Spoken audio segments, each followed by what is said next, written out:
السلام علیکم ورحمت الله وبرکاتو. ملګرو نن د تداس یو آسان ترین عمل درخېما چې په ټوله هفته کې صرف یو ځل د جمعې پورس باندې دی او کم انسان چې دا عمل کوي د جمعې پورس باندې کنه نو دته بس سالور عجیبه فائدې ملاويږي. ټولنه اول نمبر فائدہ وي دا ک انسان ته الله رب العزت دا سيزنه مال دولت او رزق ورکي کنه چې دا ک زینه د انسان وهم او ګمان کم نوي دا سيزنه به الله تعالی مال دولت ور نصیب کی.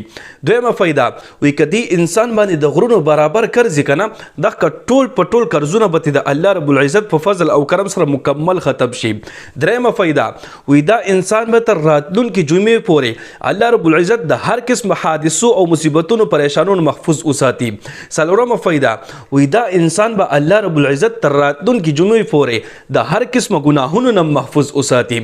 نو دا څلور عجیبه فائدې د زموږ عزتمندو او عمل بالکل آسان ترین عمل دی. تاسو ټول به ان شاء الله دا درځي صرف 2 منټه به تاسو لګي صحیح شو کنه.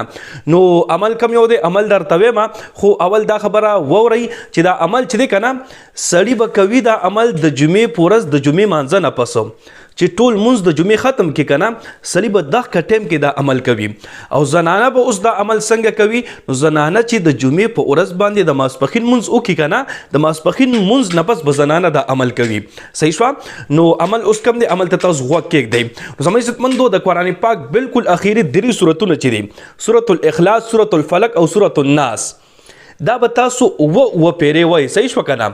اول به تاسو سورۃ الاخلاص و پیری وای. سورۃ الاخلاص کوم سورته بسم الله الرحمن الرحیم قل هو الله احد الله الصمد لم يلد ولم يولد ولم يكن له كفوا احد.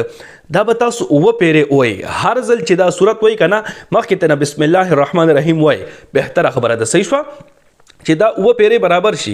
بیا به تاسو بسم الله الرحمن الرحیم قل اعوذ برب الفلق من شر ما خلق ومن شر غاسق اذا وقب ومن شر النفاثات في العقد ومن شر حاسد اذا حسد. دا سورۃ الفلق به بیا تاسو و پیری وای هر ځل نمخ کې بسم الله الرحمن الرحیم وای صحیح شو.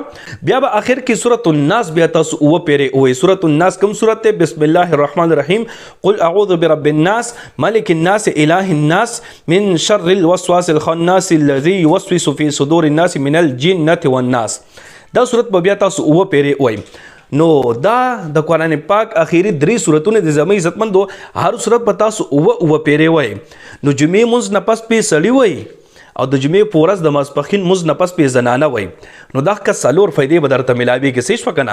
الله رب العزت په داسې زینه تاسو ته مال دولت در نصیب کی چې هغه زینه تاسو وهم او ګمان کم نوي او که تاسو باندې د غرونو برابر قرض کنه دغه قرض بس تاسو د الله رب العزت په فضل او کرم سره ختم شي. دغه شانتي تر راتلونکي جمعې پورې به الله رب العزت تاسو د هر قسم حادثو مصیبتونو نه محفوظ ساتي او الله رب العزت په تر راتلونکي جمعې پورې تاسو د هر قسم ګناهونو نه محفوظ ساتي.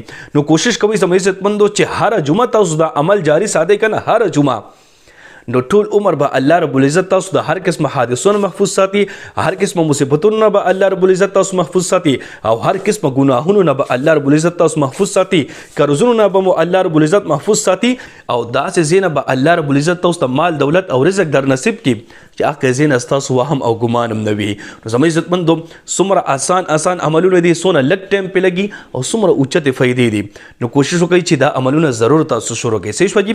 نو امید دي چې ان شاء الله تاسو په دې باندې پیښوي ک بیا به تاسو ته خبرې ستپوسی یو ځای کې پیښوي نه نو کمنټ کولای شئ. زه ان شاء الله کوشش وکم چې تاسو ته جواب درکم تاسو په فکم خو په دې باندې په خپل عمل وکړئ او نور مسلمانانو سره د ثواب په نیت باندې دا ویډیو ډیره شیر کړئ چې هغه هم د عملونو شروع کړي او تاسو ته دعاګانې کوي. الله رب العزت مو خوشاله باد ساته. دعاګانې کوي دعاګانې وکاو. الله پامان.